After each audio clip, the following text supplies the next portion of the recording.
We have greetings to convention, and we're going to start with our Bishop-elect, Sally French.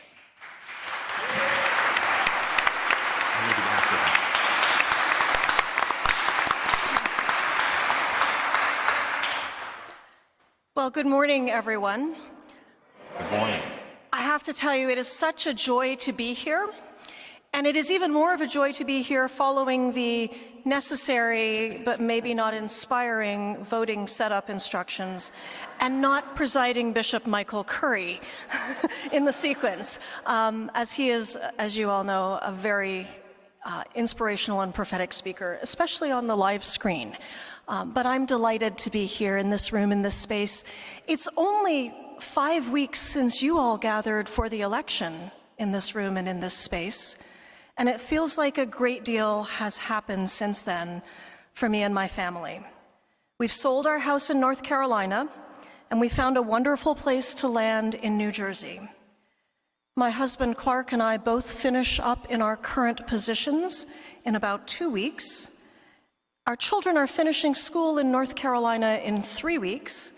They were overjoyed to discover that they catch both the North Carolina spring break and the New Jersey one on arrival. What they haven't figured out yet is that they make up for that at the end of the school year when North Carolina finishes on June 13th and New Jersey goes for another week or so. But we'll save that surprise until after they've made the connections. The movers are turning up on March 27th, and we're going to be here in early April, by the grace of God and moving companies notwithstanding. And I plan to be in the office across the street by the middle of the month. Now, when you're elected bishop, a lot of people start to give you their best advice.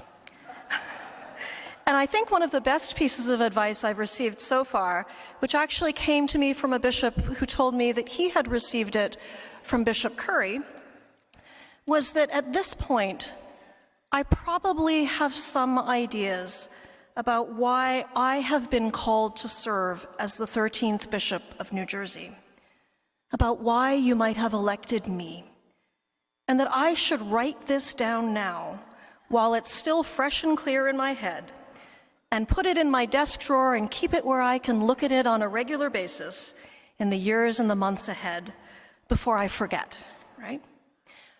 I think that part of why you might have elected me as your next bishop, by the grace of God and with the Holy Spirit, is that I bring some administrative and strategic gifts and vision, and these will be necessary as we engage in the work ahead around the budget and around the ways that God's mission and ministry is lived out in the Diocese of New Jersey. I think another part of why I'm here is relationship. I want to be in relationship with you. I want to know you and to love you. I want to collaborate with you in partnership in God's amazing work. This means that whatever conversations we have around the budget and around mission and ministry are conversations that I personally am going to lead. It also means that we're working on ways to get me on the ground in congregations, in convocations, and in other ways.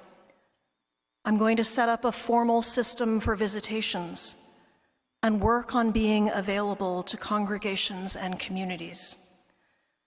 Now, going from 0 to 110% on a bishop's calendar is a complicated business. It's not going to happen overnight, but we're going to get there soon. I know folks are already reaching out to the bishop's office to try and find dates and times and ways to make those connections, and I promise you we will respond to that shortly, and there will be a system and a process, and it will be ready to begin with some of those visits as soon as I arrive early in the midpoint of next month. But the last thing I want to say today is to echo Bishop Stokes in saying thank you. Thank you to this diocese and convention for my election, for inviting me into partnership with you, and for responding to God's call for us to walk together as bishop and people. This call and this diocese are already so precious to me, and I am humbled and overjoyed to be here. Thank you to Bishop Chip for his decades of faithful leadership. One of the things that drew me to you is the ways that congregations and leaders are already so connected and committed to the work of God, to justice, to compassion, to care for one another and for the world around. This was visible in the churches that we visited and in the people we met during the search process. And it is clear to me that you have the gift of 10 years of healthy, compassionate, and faithful leadership. And so I give thanks to Bishop Chip and Susan for all that they have done and continue to do. And finally, I give thanks to God for this call and invitation. One of my favorite Bible verses is from Isaiah chapter 43, where God says to the prophet, "See, I am about to do a new thing, and I will make a way." God is indeed doing a new thing right here in New Jersey, and I give thanks for God's great work and for each and every one of you. Thank you, thank you, thank you.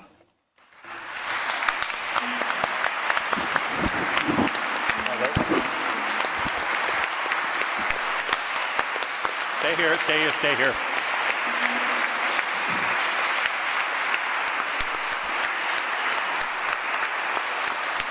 When I met with the bishop nominees, I told them the story of Susan buying me 2 hats. Unbeknownst to me, during the election process, actually, the first one was in Newark. I was a nominee for Newark, and they elected Mark Beckwith, and Susan had bought these 2 hats, one of which said, "Whew, that was close." And the other one was a purple hat that said Bishop-elect. It got put away after that election, but it was resurrected after the election in New Jersey. And I wore it when I came into the Diocese of New Jersey, and I am now handing it on to you.